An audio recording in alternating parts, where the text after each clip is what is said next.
It is my distinct pleasure to introduce this year's Convocation speaker, Abraham Higginbotham, class of 1992. Best known for his writing on situational comedies such as Modern Family, which he also executive produces, as well as Will and Grace, Arrested Development, and Family Guy, among others. He stands out among his peers for his ability to write sophisticated, socially relevant, and courageous characters. Those characters and their interactions, their dialogue, his dialogue, prompt conversations and create moments of connection which I believe push our society forward. To give you a sense of the scope and influence of his work, Modern Family, which will enter its final season next season, at its height, had 12 million people tuning in to watch each new episode written by Abraham. Now, this is a staggering number, which is kind of hard to contemplate. So to help you visualize this, if you take the city of Boston, where we are right now, and if you imagine that every single person in the city of Boston tunes in to watch one of Abraham's episodes, it would take 11 Bostons to come close to the viewership that received his words. And that's even counting syndication, right? The scope, the reach, the influence of Abraham Higginbotham cannot be praised enough. Now, Abraham is a person who has helped our society become more inclusive and has taught people to be more expansive in their thinking. In addition, he's a really, really good guy. You are. So I want you to please join me in welcoming 4-time Emmy Award winner, Modern Family executive producer and writer, one of the most important voices in television, College of Fine Arts School of Theater alum, your and our fellow Boston University Terrier, Abraham Higginbotham.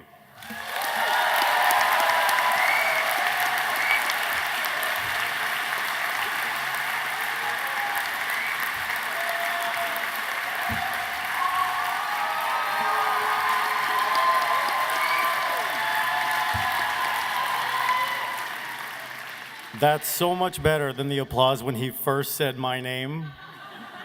And it was like, woo! Nobody quite knew. All right. Gina Davis, Uzo Aduba, Alfred Woodard, Jason Alexander, Olympia Dukakis, Faye Dunaway, Michael Chiklis. These are just some of the famous BU grads who were apparently unavailable to you today. So you get me, a television comedy writer, you must have really disappointed someone. A huge thank you to Dean Young and the CFA faculty for making the questionable decision to put a microphone in front of my mouth. Thank you to the parents and guardians in the audience for paying shocking amounts of money to unleash more artists on the world.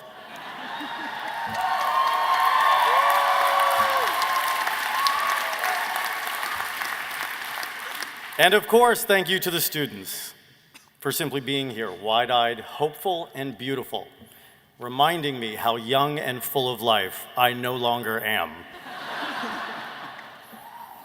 I feel truly overwhelmed. I feel like I want to tell you my mother and my sister are here in case I fall and hit my head and need blood. I'm so overwhelmed and honored to be standing here. What makes this a little extra fun for me is that back in 1990, I was actually cut from this theater program. How about that?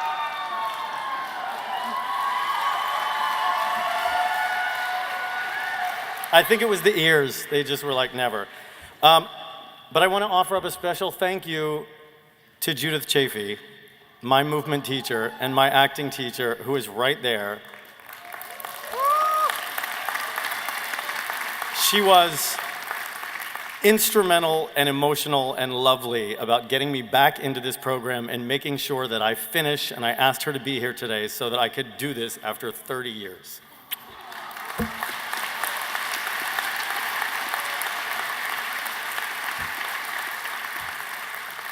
Now, if you graduating students are anything like me, this may be kind of a bittersweet moment for you. I loved being here so much, I didn't really want to leave.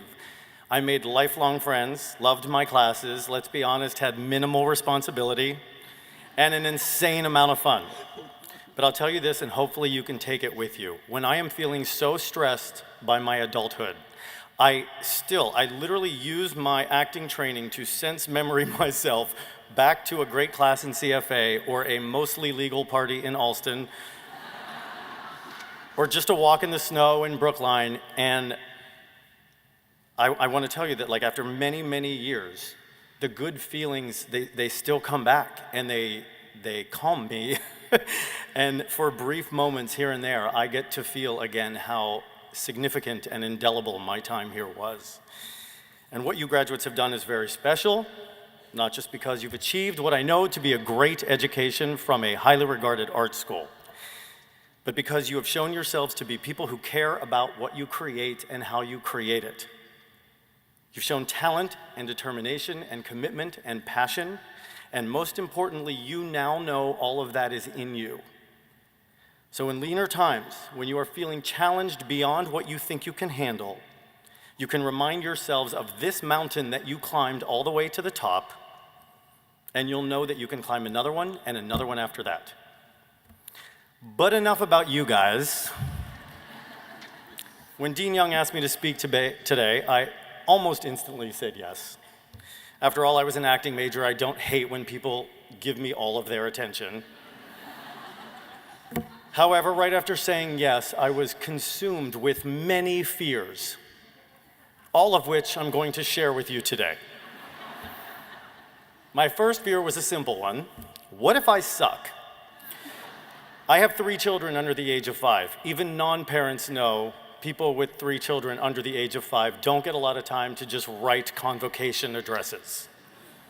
So if this is a terrible, terrible speech, please know that I'm going to blame my children, and I want you to feel comfortable blaming them too.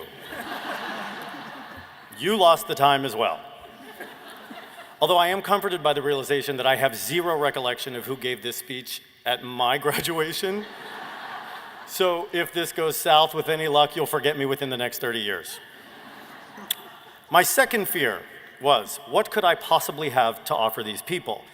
Like most comedy writers, and many of you artists out there, I alternate between 2 opinions of myself. 1, I care deeply about what I create, and I am very good at it. 2, I am an extremely lucky fraud who somehow keeps tricking people into hiring him. No middle ground.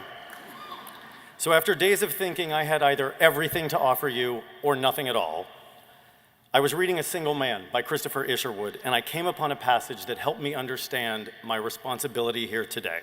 I'm going to read it to you, and not just because it's a piece of this thing I don't have to write. Please forgive how gloomy it sounds at first. The protagonist, George, has recently lost his male life partner, and this being the 1960s, he can't really tell anybody about it, and he's understandably bummed. So when we find George, a college professor, he's walking through campus observing his students. Here in their midst, George feels a sort of vertigo. Oh God, what will become of them all? What chance have they? Ought I to yell out to them right now, here, that it's hopeless? See, gloomy. But George knows he cannot do that, because absurdly, inadequately, in spite of himself almost, he is a representative of the hope, and the hope is not false. I want to get back to George in a minute, and yes, I feel a little gross comparing myself to anyone as a representative of hope. But I'm here, I think, because I've had the very good fortune to find success as an artist, something I would imagine you all want to do. And to be clear, I would define success in this way. I am mostly creatively fulfilled, doing something I usually love to do, that affords me life's necessities and some time with the people that I love. And in fairness, top shelf liquor, a swimming pool, and any sunglasses and sneakers I really want to buy. Now, standing here as a representative of hope, I wish I could share with you my formula for success. Follow these simple steps and you will achieve your dreams as an artist. Unfortunately, all I can tell you is how it happened for me. First, I was born in America, to parents who were able to feed me. I grew up in a house that valued education and good comedy. within a small town that didn't really buy what I was selling. I was a small gay kid who was bullied almost daily, and unsurprisingly found myself drawn to the arts. I was supported in every way by my family, while I took many years to realize I was just an okay actor who should probably try something else, like writing. Fortunately, the pain of that bullying, mixed with the general feeling that I was other, morphed into a very specific sense of humor that I was able to put on paper in the form of a story. And then the right people read what I'd written, took a chance on me, and I subsequently worked my ass off to continue to impress them over and over again.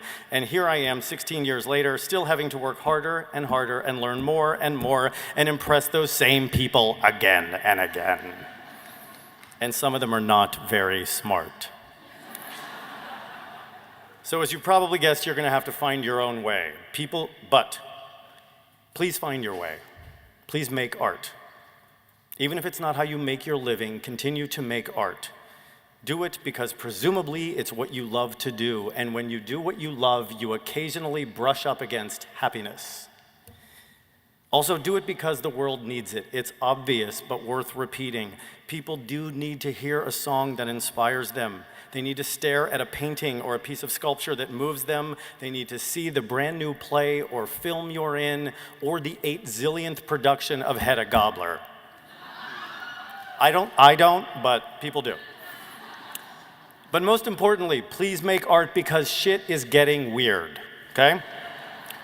Which leads me to my third crippling fear after saying yes to this speech. We're now on 3.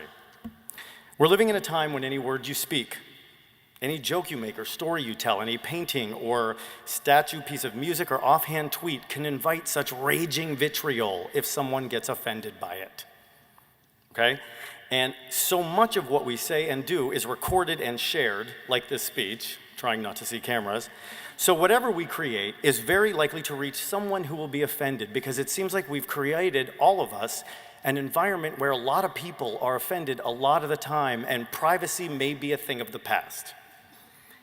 So many people seem so ready to point a finger and say, I don't like that, I'm offended, I'm gonna make sure you get torn down.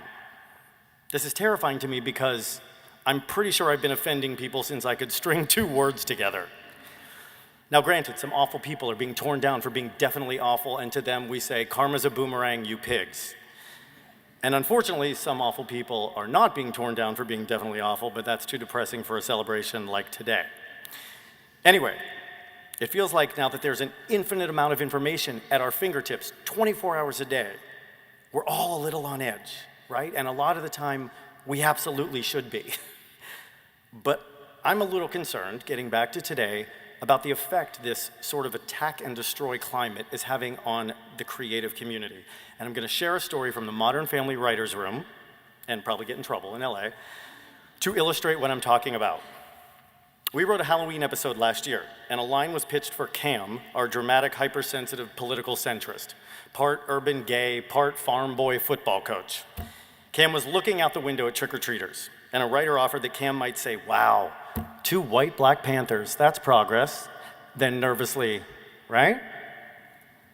A debate between the writers quickly ensued as to whether this was progress or cultural appropriation. We kept trying to adjust the dialogue to make Cam's point of view clear. Which one was it? He felt like he should know. It basically boiled down to half the room saying, a mostly white writer's room should not be writing this joke. And the other half, but the joke asks an important question. Who cares who wrote it? And yes, a mostly white writer's room is not okay, but that's a subject for another day because I don't do the hiring. I wish I could. But it's something of a quagmire because these nuanced considerations, as well-meaning as they are, they quickly turn on themselves. For example, so if the intent is to do some good and expose a character as unconsciously racist, should a white person write a joke about race? Or should any and all race issues be left to non-white writers? At which point, are non-white writers allowed to write for white people? Should men not write for women or women for men? Can I then not write for straight characters? Oh, and can we cast gay people to play straight and straight people to play gay? Are we gonna get in trouble? It becomes this kind of madness in a discussion. And I'm telling you this because after much consideration and a very heated debate, the joke was just killed. A valid question was not asked. Two white kids wanting to emulate an African hero in 2018. Is that progress or appropriation or different things to different people?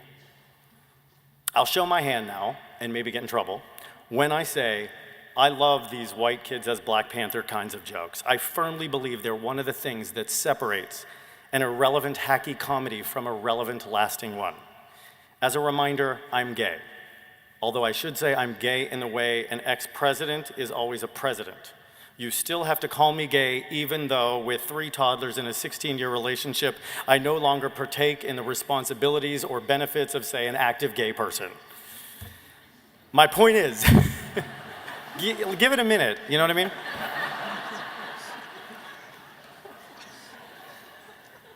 To adjust my giant hat. My point is, I love a good gay joke, especially if it has the potential to illuminate some hypocrisy or insensitivity, offer some sort of path to more understanding. But it's starting to feel like there's a socio-political landmine everywhere you turn, and we artists are starting to censor ourselves before anyone even hears the thing that might make them want to censor us. Believe me, writing this section of my speech was a nightmare for all of these reasons. And I don't think I'm wrong. Although I could always be wrong, by the way, so please keep that in mind for this whole speech. Artists traditionally like to make things that provoke emotional responses, like Harvey said, elicit complicated thought, force difficult conversations. That's what we do. And creativity thrives in abandon, in recklessness even, in pushing to extremes to expose a truth that probably lies somewhere in the middle. It's not easy to create something affecting in a world where you're constantly asking yourself, am I saying the wrong thing? Am I hurting someone's feelings? Am I being bad? One of my acting teachers here, Jim Sproul, pulled me aside one day and said, you gotta stop being so good and trying to get all the answers right. Be bad, be stupid, skip all your classes, go day drink tomorrow. I don't wanna see you here.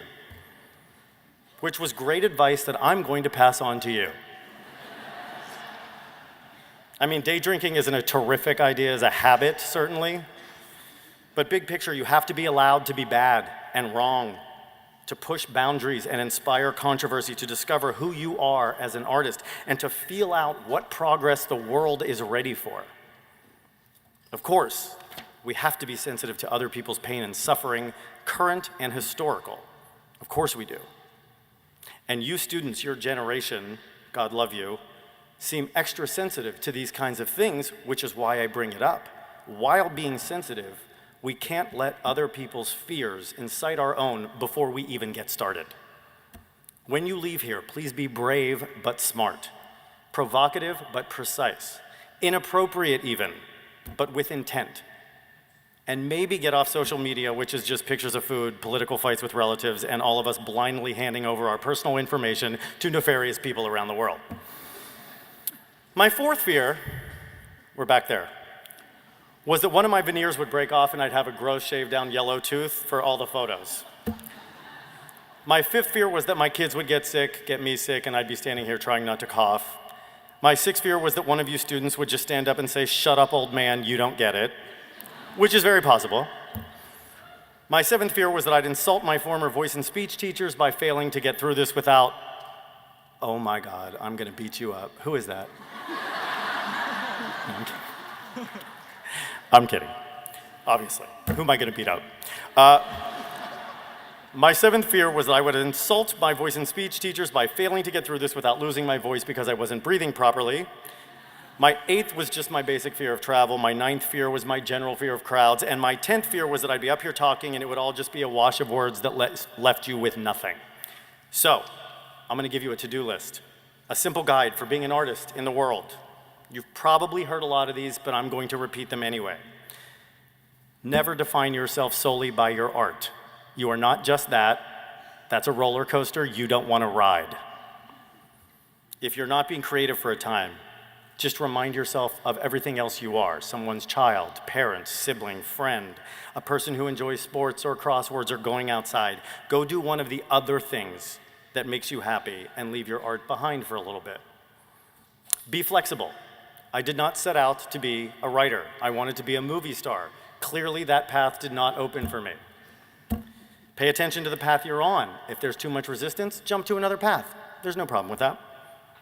Pick a hero, someone who inspires you. For me, it's Spanish tennis star Rafael Nadal. Keeps getting hurt, keeps getting up and winning, not terrible legs. That was the rule of 3 in comedy that I usually hate, but I just employed like a hack. Seek out art that moves you. This is obvious, right? Download music, go see theater, TV shows, blah, blah, blah. Have wine with other artists. Talk about what you like and what you don't like. But maybe don't go online and tell the people who made stuff that you don't like the stuff they made. Just keep it at the table. Fall in love again and again, which means you'll break some hearts and get your heart broken, but when you're older, you'll be grateful for every time you allowed yourself to do it. Never lose your sense of humor. You will need it, and I need the job. Laugh at yourself, and if you take yourself too seriously, like look at a picture of yourself as a toddler. I have 3, like being stupid and ridiculous and fun, and go do something stupid and ridiculous and fun. Let yourself fail. I just had, last week, a pretty significant failure in my career. I wrote the new show everyone thought was going to be a hit. We got a great cast. It was unceremoniously killed last Friday, just dead. And here I am, see, roller coaster.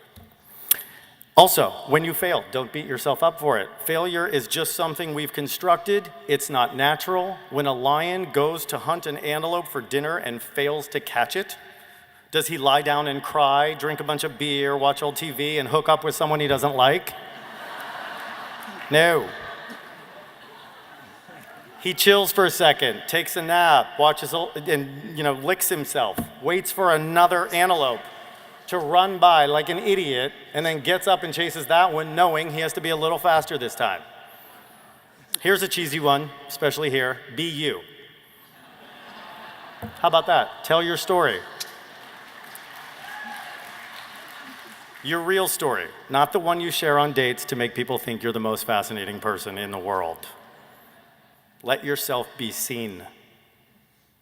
Finally, if someone asks you to do something that scares you 10 different ways, like giving a convocation address at your college alma mater, say yes. Do the thing that scares you. Unless that thing is hard drugs, do not do hard drugs. Weed is fine. Wow. Your parents are right there. I want names. And maybe a hit. Listen, and finally, I feel like I've been up here since I graduated, by the way. I'm going to go back to George from A Single Man, our professor walking through campus observing his students. I'm going to remind you of the part that I read, and then I'm going to tack on a few more sentences. Here in their midst, George feels a sort of vertigo. Oh God, what will become of them all? What chance have they? Ought I to yell out to them right now, here, that it's hopeless? But George knows he cannot do that, because absurdly, inadequately, in spite of himself almost, he is a representative of the hope, and the hope is not false. No. It's just that George is like a man trying to sell a real diamond for a nickel on the street. The diamond is protected from all but the tiniest few, because the great hurrying majority can never stop to dare to believe that it could conceivably be real. I hope if I offer nothing else today, it's that you graduates listen to me when I tell you to separate yourselves from the masses by believing the diamond George is selling is real, and by believing you can have it. I hoped for something, and I got a pretty great version of it. Don't be afraid to hope for your own success. I am grateful for many things. Being here is one of them. Congratulations to all of you. Take care of yourselves, literally take care of yourselves. I wish you the absolute best.